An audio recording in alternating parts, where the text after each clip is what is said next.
Assalamu alaikum wa rahmatullahi wa barakatuh. How is everyone? Alhamdulillah, alhamdulillah. First of all, I want to thank Brother Ali Saeed for coming today. He came in last minute to cover for Sheikh Basim Salim, so props to him for coming on such short notice. Brother Ali, you yourself were a graduate of the University of Waterloo, That's right? right, yeah. So why don't you tell us a bit about yourself? You've been here in the past for a Jum'ah khutbah, if I'm not mistaken, but it's your first time leading an event or presenting an event. So why don't you tell us a little bit about yourself, so Sure. the brother here Sure, sounds good. know a little bit about you. So I did my mechatronics engineering here. It's been 15 years since I graduated, so it's been a while. But surprisingly, this building hasn't changed much. We used to call it the sugar cube, right? Like the cement block. It's still that way. So alhamdulillah for keeping the tradition. Otherwise I'm just looking forward to having a nice discussion. I know the topic today is personal finance from an Islamic perspective. And it's been a topic that I've struggled with all my life, trying to balance deen and dunya. And I felt like, well, finance is about dunya. I shouldn't be worrying about it. And then running out of money from my bank account. And I'm like, okay, now what do I do, right? So it's like, over the years, I've learned some things. So I wanted to share them, inshallah. And just as an intro, I'll mention there's three main courses that really shifted my paradigm when it comes to personal finance. And one of them was by Sheikh Muhammad al-Sharif rahimahullah. It was called The Millionaire Who Went to Jannah. There's another one by Sheikh Abdul Wahab Salim. He did a whole course on the financial wisdom of the Prophet sallallahu alaihi wasallam. And then the last one is by Joe Bradford. It wasn't really a course, but it was more like a webinar. But he gave me some good pointers on how to understand finances from an Islamic perspective. So with that, I'll pass it back to you, inshallah. Inshallah. So very exciting topic today. Very exciting topic. It's a topic that we deal with a lot, especially during our age. We're starting to invest, starting to think about money and what is money. So I want to start off with the very beginning.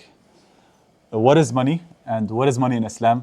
And is money a bad thing? Is it a good thing? What does Islam have to say about money? Yeah. So there's phrases like this in society. It's like more money, more problems. You hear that it's like money is the root of all evil. So we have this negative association, especially among the religious folk, right? When we think of money, we're like, oh, like this is dunya. We shouldn't be thinking about money. We should have bigger goals in life. There was a statement I saw once in a high school. It was written above the graduating class pictures.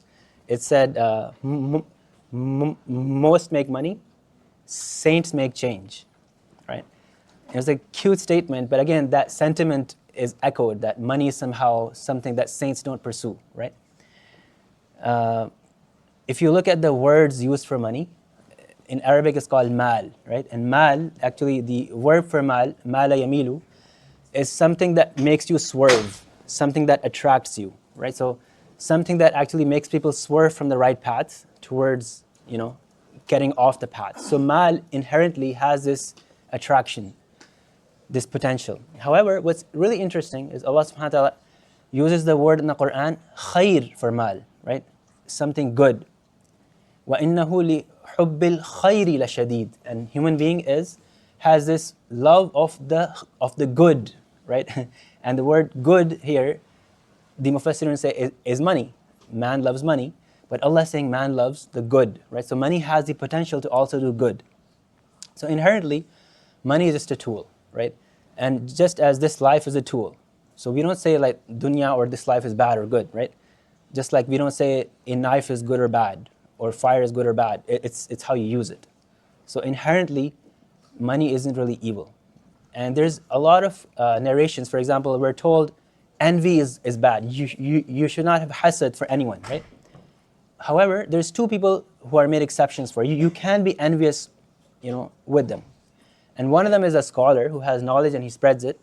And the second one is a person of wealth. So we're told in the hadith that you can be envious of wealth if that person is using it rightfully, right? We're told, one more narration I'll end with inshallah, is there was a story about the Sahaba where there were some poor Sahaba who came to complain to the Messenger of Allah sallallahu alaihi wasallam. They said, Ya Rasulullah, we have these friends, these other Sahaba who have money. And so they go out and they're doing projects, they're doing sadaqat, they're doing everything else. But we're poor, we don't have money. How do we compete with them? So Rasulullah sallallahu alaihi wasallam told them, you can do these adhkar after salah. So they started doing these adhkar after salah, and they were happy that, okay, now with these adhkar, we have good deeds that can match up to those who have money. But very soon, the people with money found out, oh, there's people who are doing adhkar. So they also would sit down after salah and they started doing adhkar. So now these poor people went back to the Prophet ﷺ and said, Ya Rasulullah, now they're also doing adhkar and they're doing their charity work.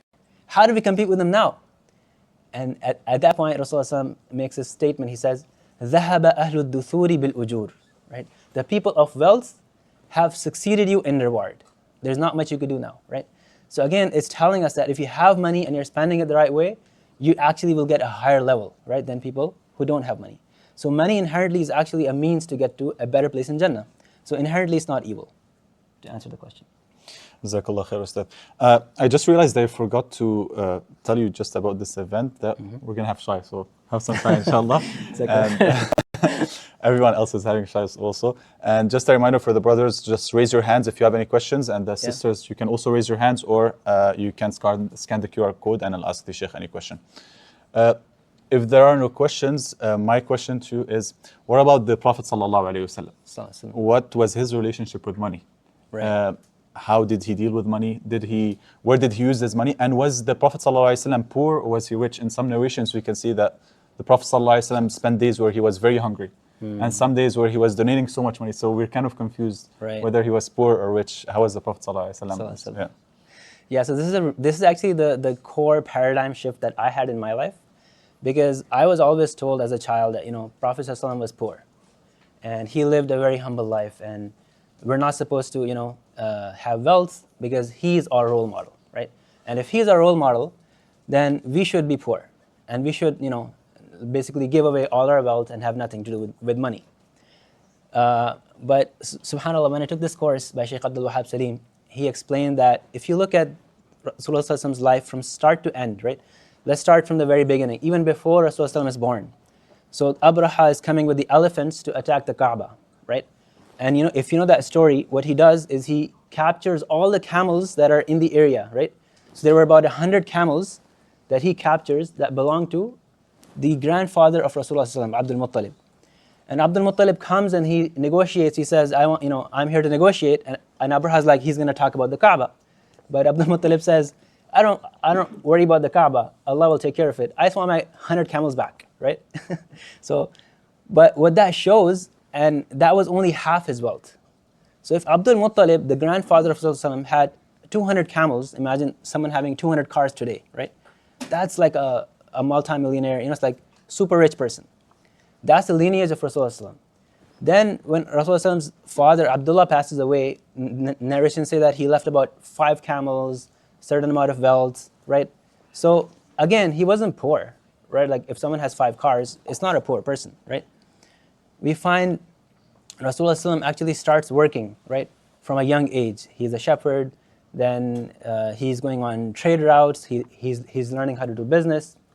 And his business partner is actually one of the smartest business partners, Sa'ib ibn Abi Sa'ib, who is really well off. And together, Rasulullah and him, they make a lot of money.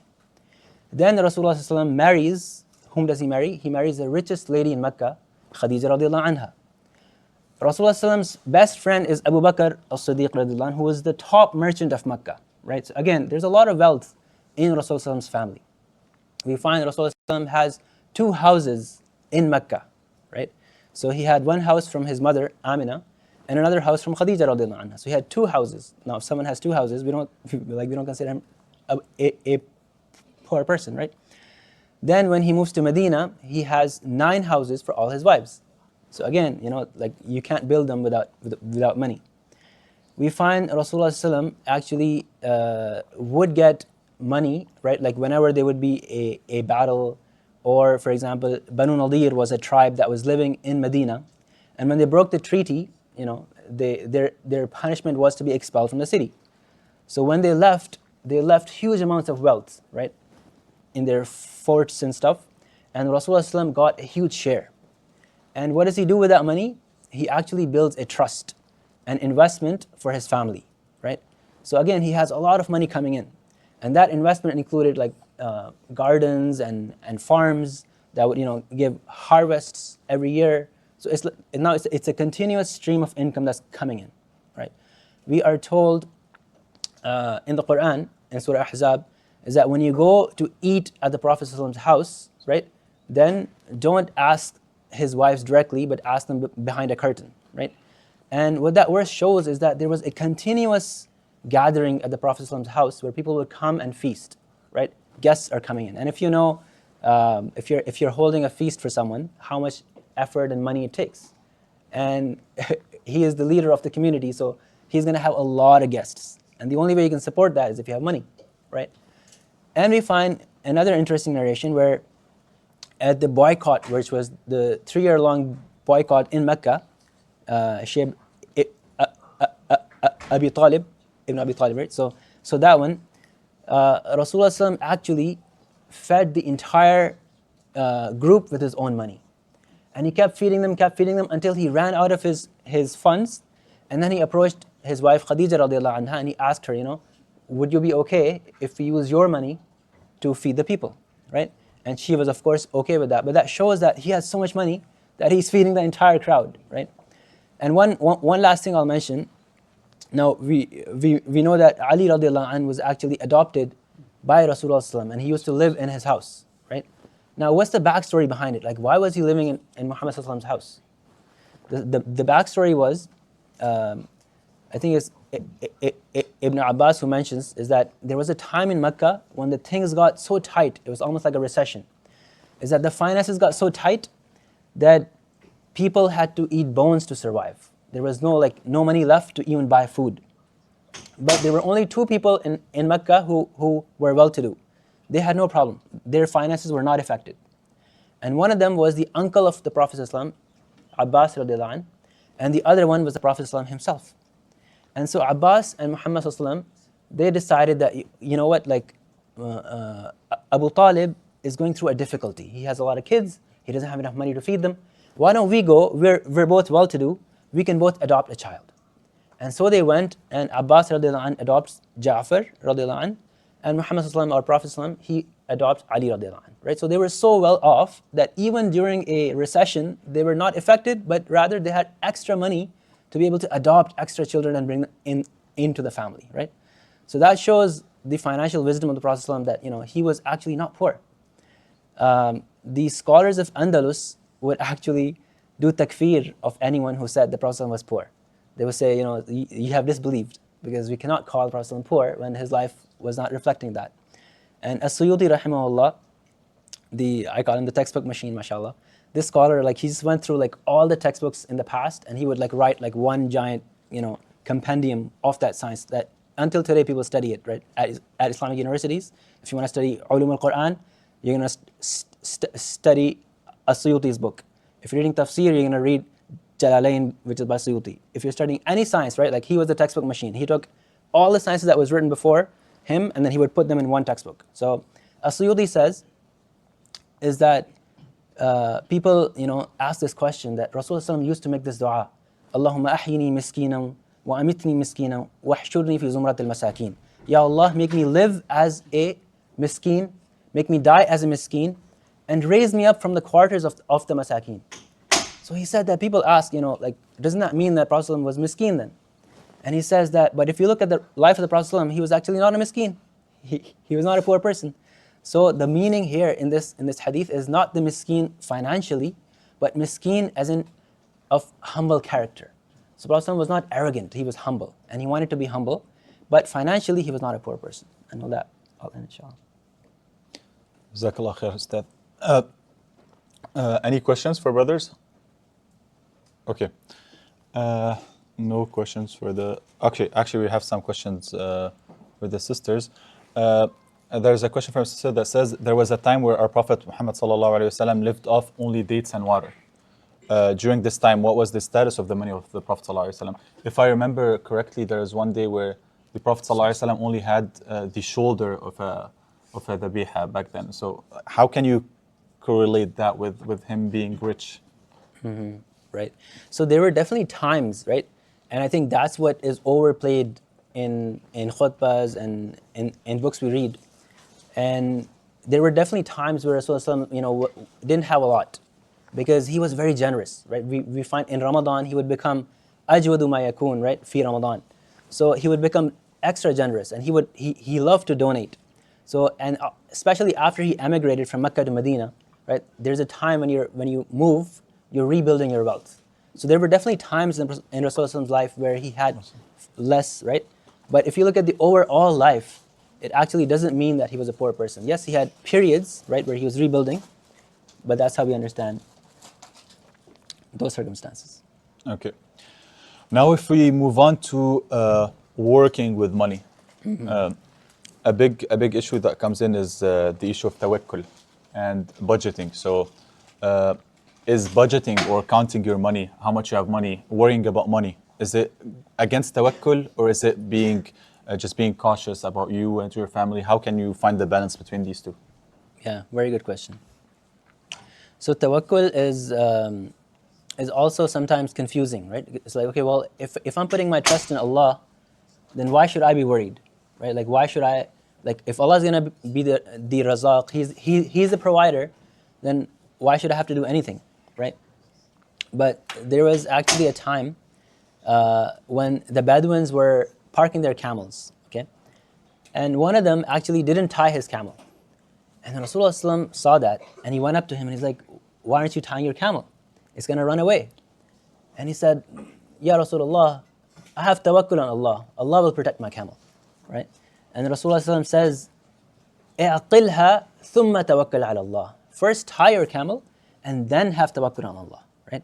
Because our efforts, are not really they're not gonna change everything, but we have to show that we're putting in the effort, right? Because even after he ties the camel, it's possible that the camel breaks the rope and runs away. It's possible that someone comes and unties the knot and steals the camel. There's a lot of things that can still happen, and that's where the tawakkul comes. So you do your part, and the tawakkul is for the part which are outside your control. So if we apply that same thing to our budgeting, right?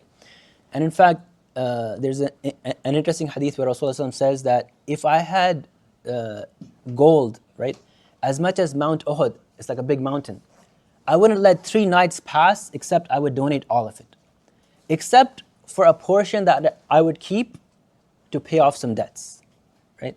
And scholars use this hadith to say that actually Rasulullah was budgeting, right? Because he didn't say I would just give everything away. He knew in his mind what portions he needed to keep for which things. And he's like, okay, well, I'm gonna keep this portion for this, the rest I can donate, right? And they derive that you can actually use budgeting from that.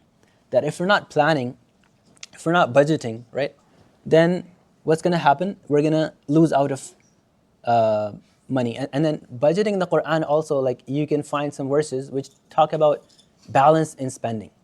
For example, in Surah Furqan, إِذَا أَنفَقُوا لَمْ يُسْرِفُوا وَلَمْ يَقْتُرُوا وَكَانَ بَيْنَ ذَلِكَ قَوَامًا. Is that when they spend, they don't overspend and they don't underspend. Rather, they maintain that balance in the middle, right? So that balance will only come if you're budgeting. If you're not budgeting, you'll just buy anything because you don't know how much budget you have, right? Your balance will come, for example, if you're going to buy shoes or something, and if you don't know your budget, how are you going to know if you're overspending or underspending, right? The only way you can know that is if you know your limits, is if you know, okay, this is how much money I have, this is how much is out. So another interesting tip is, when it comes to practicality, is like, I used to do that, like the paycheck would come in, and I'd be like, oh, I have, for example, let's say 3,000-4,000 just sitting in the bank. Okay, I go out, I'm eating out, I just have like no real limits because I have 3,000-4,000 sitting in the bank. So the budgeting tip that I learned was that you actually have to assign a task to every dollar, right? So you go through your monthly expenses for a month, you categorize, you're like, okay, I'm gonna pay, let's say, $1,500 in rent, I'm gonna pay this much in utilities, this much for car, and when you assign all the buckets, you're like, oh, actually, the only money I have left after everything is like $1,000. And then you're like, okay, and then I have 4 weeks in the month, so if I divide that, that's only 250 a week. And I'm like, okay, I have to do groceries from that. I have to fill up gas for my car.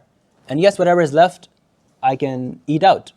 But that really gives you your limit. You're like, okay, now I only have 250. I don't have 4,000 that I was thinking, right? And now when you have 250 and you're like, okay, I have to do groceries from it as well, you're like, okay, maybe like my budget for eating out is like $75 or something, right? Now when you go eat out, you're gonna have that limit. Okay, I can't overspend, right? I shouldn't go to a restaurant which is gonna like cost me, $80, and I shouldn't go to a restaurant which is like cheaping out, and it's like eating something really unhealthy, right? Like for $1-2 either. So you find your balance once you know your budgets. We have a question, Heba? I guess it's a two-part question because, like especially to the hadith of the Prophet. You have some people will tell you that yes, spend as much money as you need to, but after that, anything that you have as savings, if you will, you shouldn't really have. In terms of that, like any money that you save, whether it's for the future or whether it's for like you want to buy like something later on, like a house or something. If it's not necessary, then you shouldn't have it, right? So then it's that one extreme, and then there's the other extreme where it's like I can afford it, therefore I can spend it, right? Like I can afford buying a really expensive watch with like millions and millions of dollars, right? And I can spend it. Sorry, I can afford it, therefore I can spend it, and I can spend it however much I want, as long as I'm not like bankrupting myself. So, like, what do you say on what's your take on both extremes?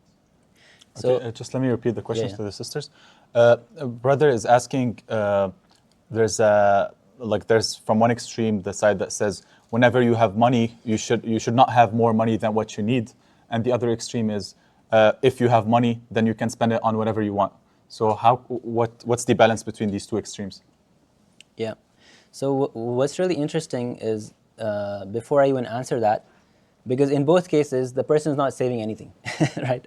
Either he's donating it or he's spending it, but there's no savings. What's really interesting is that there's pillars of Islam that you cannot fulfill unless you save. Okay. So for example, if you're not saving, then there's no zakah. If you're not saving, you can't go for Hajj. So inherent, like two pillars of Islam. You cannot be a full Muslim, right? Unless you're financially wise and you're saving. So the only way you're going to pay zakah is if you're saving. And what is zakah on? It's not on your living expenses. It's on your savings that are extra, right? And you have saved them for at least a year, right? So you maybe like sometimes you have extra like money for a month or two. That's not going to count. You have to save at least for a year to be able to pay zakah. So it tells you that how important saving is ingrained into the religion, right? The same thing comes to inheritance, right? If like there's so many rulings about inheritance, if you're not saving, you're not leaving anything for your family, right? Then there's going to be no inheritance for them. In Surah Kahf we read that the two orphans whose wall fell over, right, or was about to, they had treasure left under them, right? By who? By their father, and Allah mentions him, وَكَانَ أَبُوهُمَا صَالِحًا. So if you're a righteous father, if you're a righteous parent, you're going to leave savings for your children. So saving is actually inherently religious, right? That's what we're learning from this. We find a Sahabi who was passing away, and he says to Rasulullah, I want to donate like most of my wealth, right? Rasulullah said, no, like don't do that, right? He said, okay, half my wealth. Rasulullah said, no, this is not allowed. He said, okay, 1/3. So Rasulullah accepted. He said, fine, you can do thuluth, wa thuluth kathir. But even that is a lot. So Rasulullah is teaching him that even donating, right? Don't donate more than 1/3. That's way too much. We're told in the Quran, يَسْأَلُونَكَ مَاذَا يُنْفِقُونَ. They ask, what should they spend? قُلِ الْعَفْوِ. Spend what is extra. Right? There's a hadith which tell us that first you should spend on yourself, then on your family. Once the needs are met, whatever is left, that's the best charity. Right? The best charity is to give from after your needs are met. Right? So now coming back to your question, is if someone donates everything, right? Like, and he has nothing left, then first of all he won't be able to save, which he can't give zakah, he can't go for Hajj, he can't leave his inheritance for the kids. So that's a problem. And we're told that even in charity, right, we're supposed to have a balance. We're not supposed to give everything away. Very beginning of Surah Baqarah, وَمِمَّا رَزَقْنَاهُمْ يُنْفِقُونَ. It's not وَمَا رَزَقْنَاهُم يُنْفِقُونَ, right? It doesn't say they spend what we gave them. It says وَمِمَّا رَزَقْنَاهُم يُنْفِقُونَ. From what we gave them, they spend. So they don't spend everything, but from what we gave them, they spend, right? We're told in Surah Isra is that when the verse is talking about giving to your relatives, right? If your relatives are in need and they have a right on you, so it's your responsibility to spend on them. The verse says, وَلَا تَجْعَلْ يَدَكَ مَغْلُولَةً إِلَىٰ عُنُقِكَ وَلَا تَبْسُطْهَا كُلَّ الْبَسْطِ فَتَقْعُدَ مَلُومًا مَحْسُورًا. Is that don't tie your hand so close to your neck that you're not able to give anything. And also don't just like have your hand outstretched to give everything. So it's very explicit. Don't give everything, right? But, give in the middle. So if you have some money, first you take care of yourself. First you have your savings, right? And then whatever you have left, you can decide, okay, I'm going to give a portion of it, right? So that's the balance, even in charity. We're not asked to give everything. And then when it comes to spending because you can afford it, I guess it's not haram to be foolish. So you can, but if that's where I guess you differentiate the sabiqun from ashabul yameen, right? It's like people who are going to be the forerunners in good deeds versus people who are just average people, right? So yeah, I mean, it's not haram. If you have the money, you can afford it, you're allowed to buy it, right? But even then, there is, Allah mentions that don't overspend. Don't do israf, right? Israf is not allowed. And Allah mentions is that people who do israf are the brethren of shayateen, right? What's really interesting is that the shaitan is also mentioned when money is being misused, okay? So, for example, we're told that people who give money for show off, right? The word is also used, is that shaitan is their qareen, right? Shaitan is their friend, their buddy. Because they're showing off and they're spending. And the other way where they overspend, they do israf, right? And what is israf? Israf is, again, going outside your limits, okay? So for example, if Bill Gates, right, drives like a nice Mustang or, it's like a top of the line sports car, that's not israf. Because within his budget, he's still in the middle. But for someone who has student debt, and he's buying and driving it, that's israf, because that's way over his budget, right? So that's what israf is. Sorry, I saw some hands up. No, let's take a question from the sisters first. Sure. And actually, before we go to that, just a question. Is it okay if there's a lot of fiqhi questions coming up. Okay. We kind of expect that when it's finance. So details about zakat, details about gold. Okay. Do we want to answer these questions in this session, or do you want to keep it like more general? I would try to keep it more general. Yeah. If you have like something very specific, it's better to ask a scholar. Like I'm not a scholar, so. Yeah. Okay. So the question from the sister is, how do you budget when it comes to special occasions like weddings? She's asking about israf.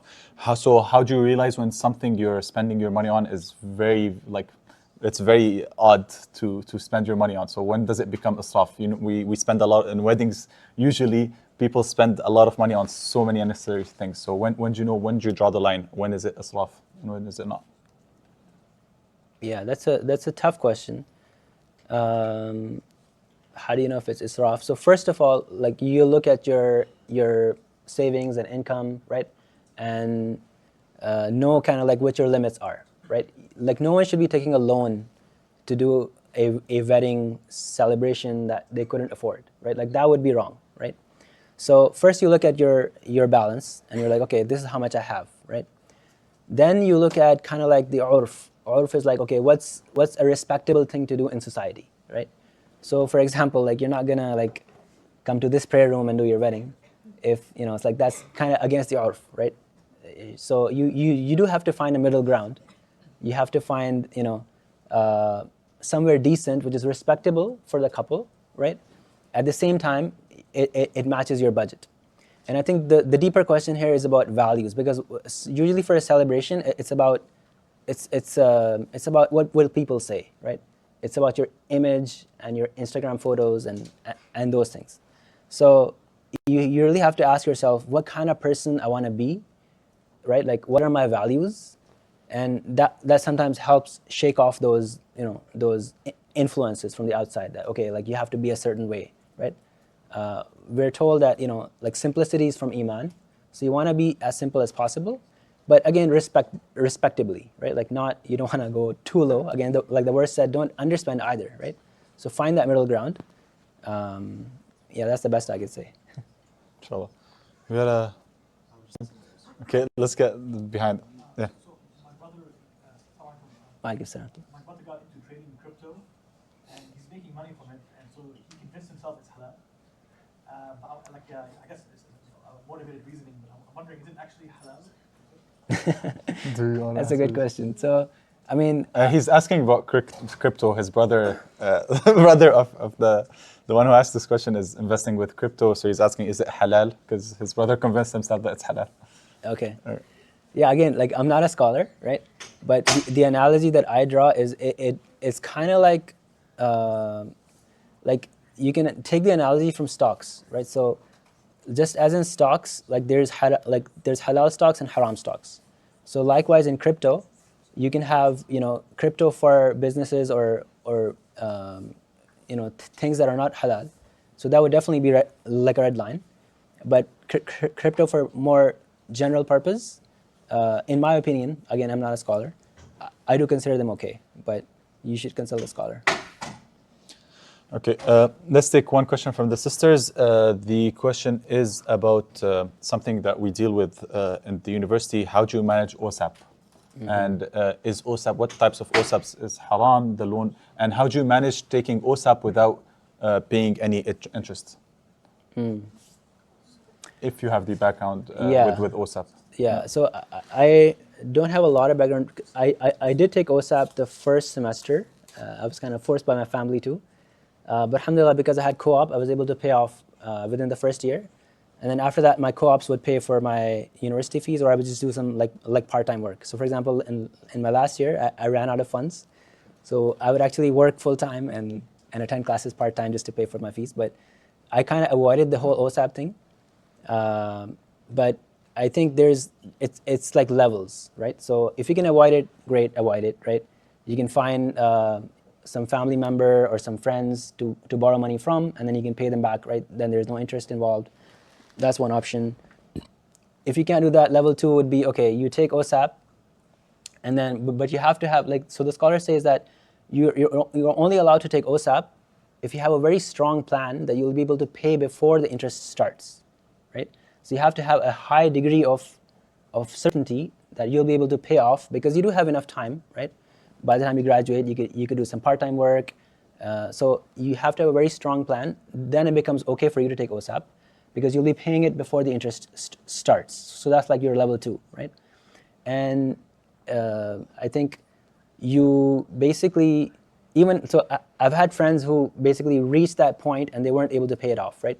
So then you can also use option 1 again. You can raise money from family and friends to pay off your OSAP, whatever is left, and then you're not on interest. So those are kind of like the halal options to deal with OSAP. Of course, if you get into the payments, then it's usually too late. So that's all I can say. Inshallah. This question from first. Yeah. So I think something that's very prevalent, especially, or maybe not especially with Muslims, but just in general, I think it's very easy to become very obsessed with wealth and getting more of it. Like getting a house or getting a better paying job, or trying to accumulate wealth in any way possible.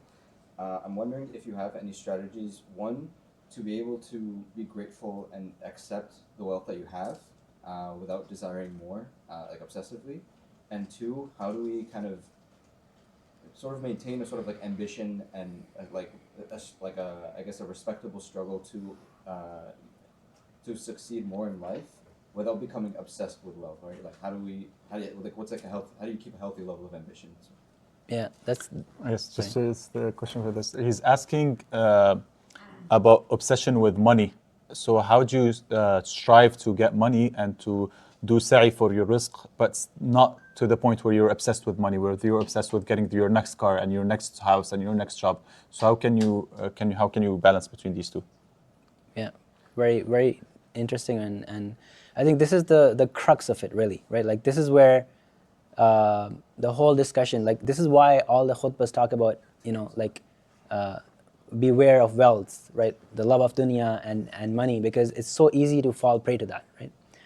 And the best hadith I found that actually answers that is the hadith which says, "Man kanat dunya hammahu, ja'ala Allahu faqra bayna aynayhi, wa farraqa Allahu amrahu, wa lam ya'tihi min ad-dunya illa ma kutiba lah."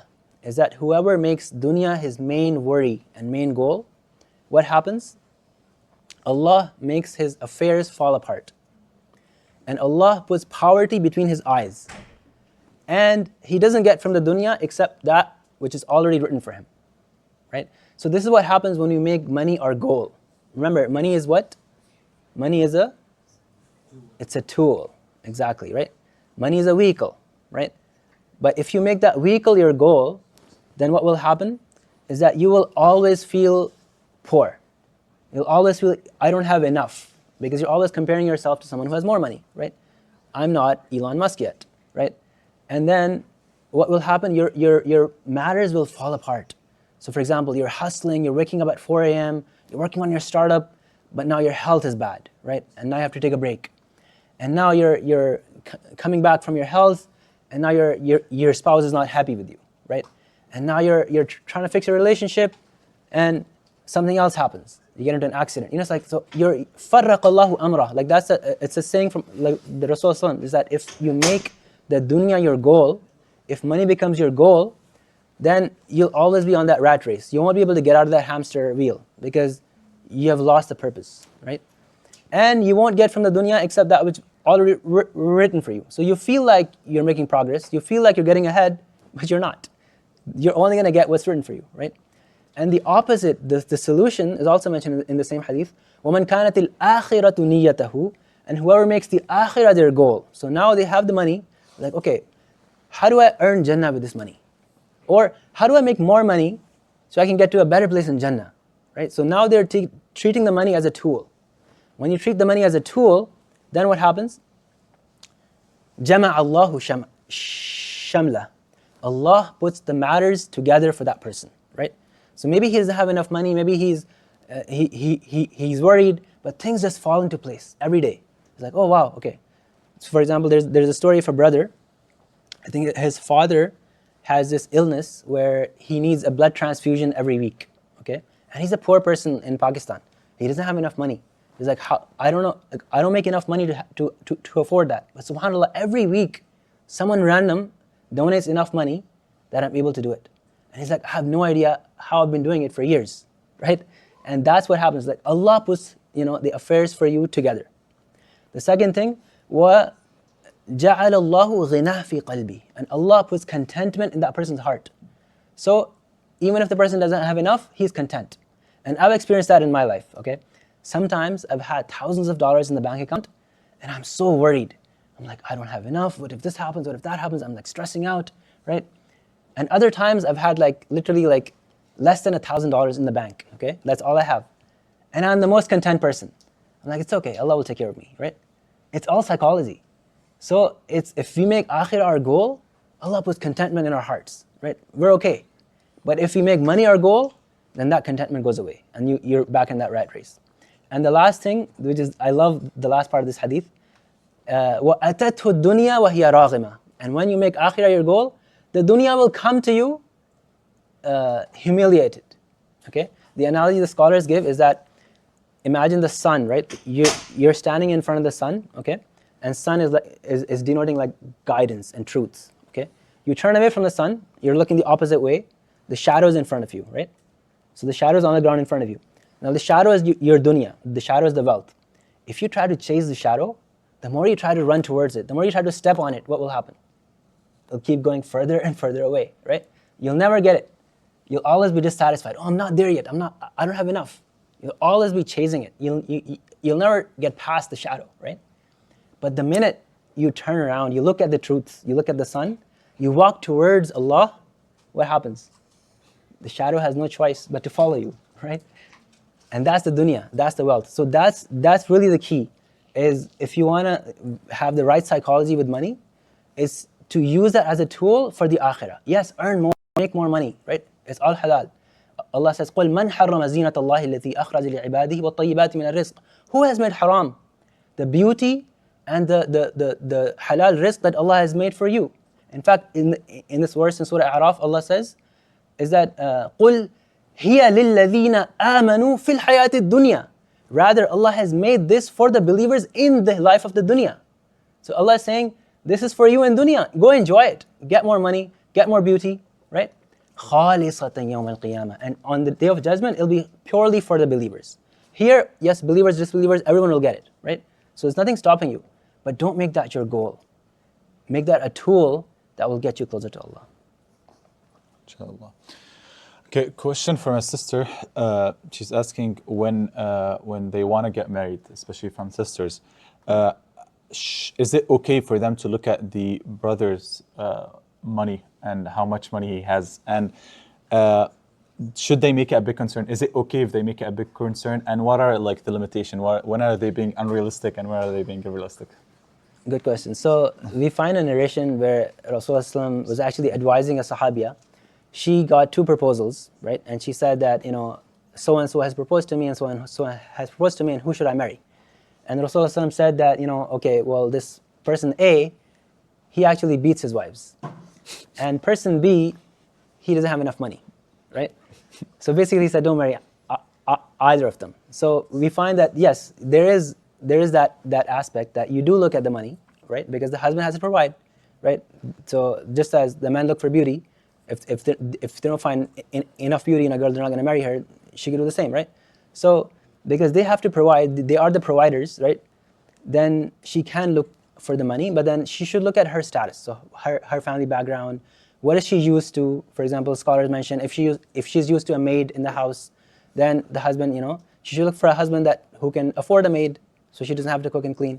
But if she's not used to that, then so you look at your status, you look at, okay, what can I live with in comfortably, right? And you look for that. And if you want to look for more, you can, right? You're just limiting your options. I'm just saying. Inshallah. Any questions from the others? Okay, we have another question from the sisters side asking about zakat. And this is a very basic question, not diving into details, but she's asking, when does a person become eligible for zakat, whether it's zakatul fitr or zakat, the normal zakat? Okay. Yeah, so there's a nisab, right? Like you have to, so there's a few conditions. I think the main ones are you have to have savings which are above a certain minimum, right? And there's 2 different measures, one for gold and one for silver. And I think scholars say it's just better to use the safer one. I forget how much it is exactly these days, but you can look up, you can just Google like what's the nisab, right? I think it's a few $1,000s. So if you have more than maybe it's between 2 to 5,000 exactly. I forget the exact amount, but if you have more than that, sitting in your account for more than a year, right? So a year has to pass while you have more than that in the account, then zakat becomes obligatory on it, right? 2.5% of that, then you give in zakat. And there's zakat for like different things, so like for property and for this and that. So there's many zakat calculators online. You can just consult those. It's pretty simple, inshallah. Inshallah. Yes, brother. This is more of a general question, but why are all of our mosques broke? Very good question. Yeah. So I think Brother is asking, why are all of our mosques broke? Yeah, I think in my mind, I feel like it has to do a lot with colonialism. Okay, so the way colonialism kind of like reprogrammed our religious institutions, right? They really made an effort, like in Egypt, for example, Al-Azhar University, right? It used to be that science and engineering and Quran and fiqh used to be in the same program. So someone would graduate and they would know how to be financially wise and religiously adept, right? Someone would come out of the university knowing how to have life skills and have spirituality. But when colonialism came, they actually said, oh, no. Like, if you're studying the deen, why waste your time on that? Just focus on this. If you're studying engineering and science, why do you need to know about tafsir? And so they caused this separation, right? And the departments became very divided. And what that led to is the effects we're seeing today, is that the ulama and the imams, they're actually really bad at finances. They don't know how to run a business, they don't know how to make money, they don't have careers. So it was an effort to make the religious folk kind of like behind in society, right? Because again, you cannot compete, right, if you don't know how to live in this world. So you need to have life skills, you need to learn how to be in this world and have the deen. That's the only way we're going to make an impact, right? And alhamdulillah, there's a reawakening, like people are coming back to that reality, is that at University of Waterloo, there's people like you who are studying the deen, right? So it's merging together. So inshallah, in the future, we hope that our masajid will have imams who are like the CEOs, right? Who know how to make money, who are well off, and they can run great masajid and be impactful in society. Like for example, if you study the Islamic history, it used to be the mayor of the city who was the khatib. It used to be like the person of political and financial influence who also used to be the religious head as well, right? But that separation was caused by colonialism, and we're trying to get back to it, inshallah. Inshallah. Yes, Ryan. So I think it's been a bit vaguely mentioned, but I want to get a better understanding of, as Muslims, yes, money is good, and it's good to have it, but should we make goals and have aspirations to actually have money, or should we have aspirations that are good intended, that have like good intentions, and can potentially have money with them? Or should we aim to actually primarily have money? Like where should like the fine line be of our goal is money, our goal is having a good intention, like a goal of good intent?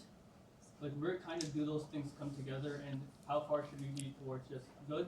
How far should we be to just money? This is very hard to translate.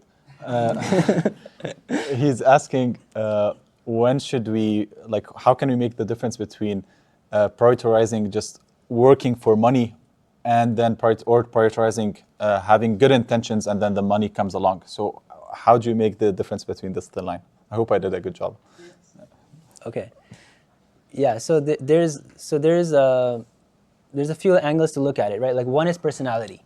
So for example, we find that Ali radiallahu anh, right, is known to have said that I have divorced the dunya, and he was known for his ilm. So he went for knowledge. So his goal was actually knowledge and leadership, and it's like that was his goal. And money was not something that he went after. But we find Uthman radiallahu anh, for him the goal was money. He was a businessman, he was a merchant, right? Like he actually made it a goal to become rich. And through his wealth, he would like support the army, and he would buy the slaves and wells. So first it goes to your personality, right? Like some people are just born entrepreneurs. They're just good with, they have that money sense, right? Other people are more like skills oriented. So they have aspirations to build something, design something. It's like they're not that worried about just a bank balance. They're more worried about, okay, I could do something creative, right? So first you look at your personality. Okay, like which way do I go? Because you don't want to go against your fitrah, right? Like that's not going to work. So that's number one. Number two is also about like kind of like short term, long term, right? So no matter who you are, you don't want to always be working for money, right? Like there should come a point where money is working for you, and that's what an investment is. An investment is something that pays you to own it. So we should all have something that we own that just pays us for owning it, for us not doing anything, right? And I wanted to mention that today too. Actually, is like 20s is like the prime age to start investing, right? So this is probably the best time, and you might not have a lot of money right now, but it's a great time to build that habit, right? Every month you want to put in $5, $10, $20. Like there's an article I was reading, like if you put $20 every day, right, for I don't know, like 15, 20 years, you'll get like $1 million, right? So it's about building that habit, and once you have that $1 million, right? Sorry, you have a question? Are you talking about like investing in crypto or Okay, let me address that too. He's talking about which type of investments. Is it crypto or what? Okay, so I think going back to the short term and long term, right? You always, so one of the financial principles is pay yourself first, okay? So whenever you get money, you should never pay the bills first. You should never buy the groceries first. You should never pay, like the tuition first. What should be the first thing you should pay? Yourself. And how do you pay yourself? You go eat out, you waste all the money. No, right? The way you pay yourself is you save, okay? So I just set up something recently actually on my account, is that whenever I get the paycheck, on the very first day, I have a certain amount of money that automatically gets transferred to Wealthsimple for my investment, right? So that's what you do, is you take out that chunk, right? And okay, so let's talk about how much should you save. So the minimum, they say the bare minimum is 10% of your income. So whatever you're making in a month, 10% at a minimum has to go towards investments, okay? And the kind of like the average baseline should be at least 20%, okay? So 20% you should be saving every month towards your savings, okay? Because if you're not planning for that, what will happen? You're gonna retire one day, okay? And then you won't have money. You won't have a source of income, or may Allah forbid, like you can get into an accident or something bad can happen, right? And then you might not have a source of income. Now what do you do? So you have to plan for that. And we learned that from where? From Surah Yusuf. Does anyone know? Which part in Surah Yusuf tells us how to plan for retirement? When he tells them like how to deal with the 7 years. Exactly, right? So when Yusuf alayhi salam sees the dream and he sees that, okay, 7 years of good crops, 7 years of no vegetation, so he says, okay, now I have to do something. And so for the first 7 years, he actually saves aggressively, right? So that when the other 7 years of famine come, he has enough savings, not enough just for his town, but so much extra that even people from Palestine, his brothers, are coming and taking from Egypt, right? Like, so that's where you want to be. We know that a time will come in our life when we won't have enough. So Allah is teaching us, you need to save. You need to plan for that. You need to invest, okay? So you have 10% to 20% going towards your savings. Now, how do we invest? So we know that if you keep it in cash, okay, inflation will eat up your money 2 to 3% every year, okay? So never keep your money just in cash, okay? The next best thing you could do is keep it in precious metals, so gold or silver, right? Gold or silver typically beat inflation, okay? So you won't be losing value, but you're still at zero. You're not really growing your money, right? So investments is where you're going to make money, okay? And the easiest way to invest is in halal stocks. So you buy a share of a company, right, which is halal, and then because the goal of a business is what? Is to make profits. So if you're a partner in that business, you're going to be a partner in the profits. And as the valuation of the company grows, your stock portfolio will grow, right? So typically you can expect maybe 4 to 5% growth on your investment, right? And the way to invest is not to trade, okay? So whether you're in crypto or not, do not trade, okay? That's bad financial advice. Like people who actually are like full-time traders, okay? They say 20% of them are remaining after 2 months. So 80% quit within the first 2 months of doing the trading. Of the 20% who are left, right, like after about a year, only maybe 2 to 5% are left at the end of the year. Like that's how risky it is, okay? And when you're trading, you're actually competing with who? You're competing with all these big financial institutions, banks, who have these like algorithms and super smart computers. So it's really hard for you to make any profit in trading. You're going to lose more money than make it, right? So the way to invest money is you just buy the index fund, right? An index fund is something where they would take, like, for example, the top 500 companies in America or in Canada or in whichever country, and they would take a portion of each stock. For example, an index fund might have like 7% of Apple stock, some percent of Tesla, some percent of Microsoft, and they would create an index fund, okay? So what that does is it balances out. If one company is doing worse than the other, the other one will balance it out, okay? And over time, because the market always goes up, right, you will be making profit. And don't get worried about when the market goes down. Don't take your money out, right? Like that's the way to stay in the game is just to put your money in and go for the long run. So for example, in 2008, there was a recession, right, where the stock market crashed, but within 4 years, prices came back to where they were in 2008. So never worry about stock market crashing, right? The whole world would have to end for your money to be really gone, right? Just put your money in an index fund, wait it out for long years, and you'll have, inshallah, decent growth. Inshallah. Let me ask a couple of questions that the sisters asked. There's actually multiple questions that goes hand in hand. The question is, how can we identify which stocks are halal to invest in? Which applications or which which applications can we use? Like, is something like Wealth Simple or Questrade good? Which stocks to buy, and how do you know which stock is halal and which stock is not halal? I know you said ETF, which index funds are halal and which are not. How can you differentiate between those? Yeah, so I can give a generic answer, but everyone's portfolio and needs are different, right? So for example, if I'm saving for my kids' universities that I need to pay like within 4 or 5 years, it's a very different goal versus, let's say, I want to get married in 2 years versus I want to buy a house in 10 years, right? Like, so every goal will have a different investment strategy.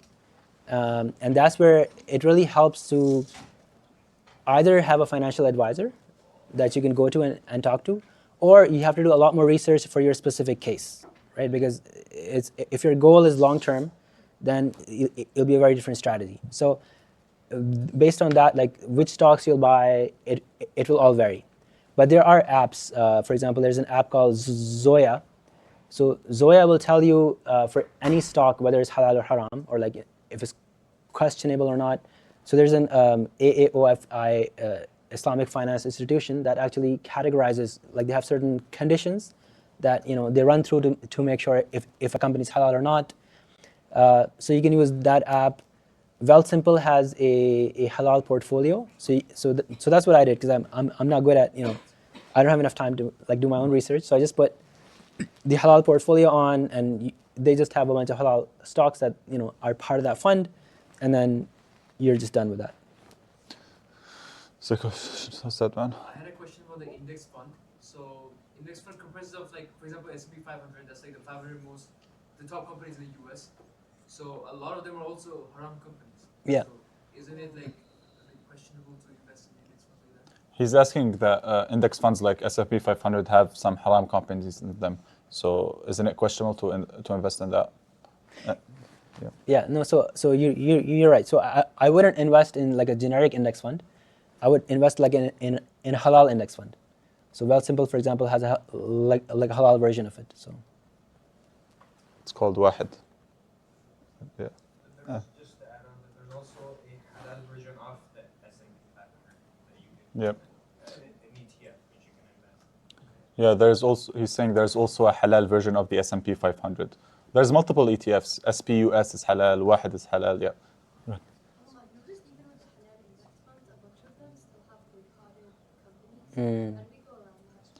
She's asking, even with the halal index funds, there's companies that are boycotted. So how do we go about that? Yeah, that's a good question. So that's where I think you might have to work with a financial advisor. And so there's something called active portfolio management and passive, right? So a fund manager who is actively managing your portfolio, right, can actually it's a little bit different concept. Maybe I should mention it later. But I think, yeah, like you'll have to make your own index, basically. So you'll have to pick your own stocks, and you can set your own percentages for each, right? And you basically create a custom fund. If any of the funds out there always have something questionable, then you can also create a custom one, but you'll need some help, I think. So like the brother mentioned, there's Questrade. There's also Wealth Simple also lets you buy stocks individually. So you can buy like a certain company stock. So you can buy like a bunch of them yourself. There's also these like published lists of like what the index funds contain. So you can tally up the different lists, and you can create your own portfolio by just buying those stocks yourself. So you could do that yourself too. Yes. Any more questions? Okay. Can I just add in a quick disclaimer that it is very not recommended to pick your own stocks, because you might get in a loss, and there's a lot of histories of people losing from that. So just be very careful and just choose the generic ones. That's why I mentioned the index fund. Like when you have a portfolio of multiple companies, then even if one company goes down, the other one will go up. They balance each other out, right? And that spread is also based on your goals. So if you have a long-term goal versus a short-term goal, it'll be a very different portfolio. So that's where having a personal financial advisor really helps. Okay, one question from Sisters and Concerns Men. For men, it is recommended to get married early. However, it's also recommended to get our finances in order. So how can we make the balance between that? Should we wait until we are financially stable to get married?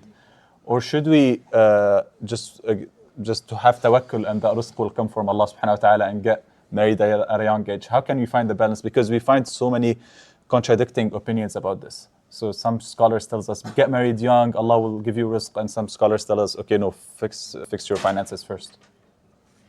Yeah, so what's really interesting is if you look at the two verses in Surah Nur, right?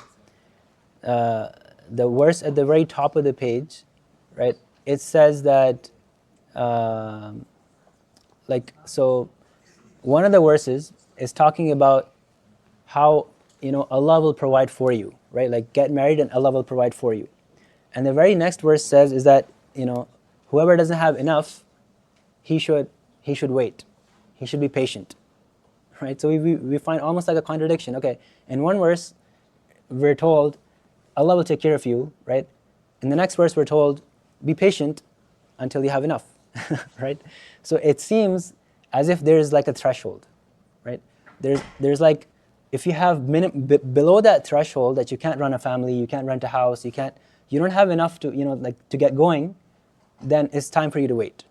For example, Abu Hurairah radiallahu anh, he was really, because he spent his life learning and teaching, he was not into business. He used to live in the Ashab al-Sufa, right, in like the shelter at the masjid. He would come to Rasulullah and he would say, Ya Rasulullah, I want to get married, right? And the Rasulullah would say, you should wait, you don't have enough money. So he actually wouldn't let him marry. But later in life, right, when he got the money, he did get married. So we find that there is a threshold that you need to have enough, it's like you can see yourself that, okay, I'll have enough to pay rent, I'll have enough to buy groceries, I'll have enough to take care of my wife. If you have, if you can meet those basic requirements, then at least you're past the threshold, right? After that, inshallah, Allah will take care of you, right? Like then you put your tawakkul in Allah. So that would be my answer. Inshallah. Any questions from brothers? Okay, a very specific question from a sister. She's asking, what do you think the current tariffs that Trump imposed on us, how would they affect our investments and where we put our money? Should we still invest or should we sell all our stocks? Good question. I don't know. I'm not an analyst, but the advice I've heard is like you never pay attention to these things. Okay, like the stock market always goes up in the long run. If you have money in, don't worry about it, because that's where people lose money when they act out of impulse. Yes. Just as a quick follow-up question, is buying the Trump meme coin halal? He's asking, is buying the Trump meme coin halal?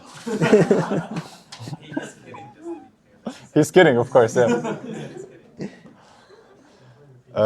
Yeah, another question. When it comes down to investments, is it smart or is it like for long term to invest into like gold and other precious metals, like physical investments like that, or is that not really as important nowadays? No, so he's asking, is it important and valuable to invest in precious metals like gold and silver, or is it not really important nowadays? Yeah, so the interesting thing about gold is that it always goes counter to stocks, okay? So when the market is doing well, right, then everyone sells their gold and they want to buy more stock, right? So the gold prices, kind of go down, like no one wants gold, right? So the gold price goes down, the stocks go up. But when the market is about to crash, then everyone wants to pull the money out and they want to put it in gold, right? So the gold prices go up. So it kind of depends on your investment strategy.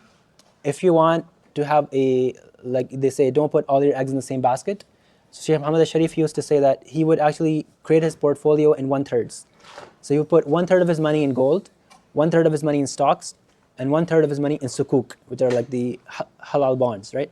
So that was his portfolio. But again, like everyone's needs are different, okay? So gold is more volatile. It goes up and down, okay? But in the long run, it will go up, but it won't give you as much as a stock would, okay? So gold will just beat inflation, that's it. Because if you think about it, like gold, the goal of gold is not to do anything, it's just a metal, right? Silver, they say, has a bit more use in industrial applications, so it appreciates a bit more. But still, like gold and silver, their goal is just to be stones, right? But the goal of a business is to make profit. So therefore, you'll always make more money in stocks in the long run than in gold and silver. Inshallah. Okay, we'll have one more question, inshallah, and it's about caring about getting money, like we discussed before. We can see examples of some Sahaba, for example, Sayyidina Umar radiallahu anh, who did not care about money even when he was the Amir al-Mu'mineen at the time. And he was, there's this famous example when he was sleeping beside a tree. So is achieving this kind of zuhud or wara', is it preferable, is it not preferable? And if it is preferable, how can you achieve that? How can you stop caring about money? Interesting. So I think it kind of depends on your goal, because when we leave this world, right, the only thing that matters is our sadaqah jariyah, right? Like we think that the biggest impact we have in our life is when we're alive, and that's true, right? But we're only on this earth for less than 100 years, right? Maybe most of our good deeds will come after we're gone, because for hundreds and thousands of years later, right, whatever good deeds we put in place, they'll keep reaping the rewards. So the hadith, it's like says that there's two avenues. There's knowledge that a person spreads, right? The knowledge that a person spreads that benefits people, that will become his sadaqah jariyah.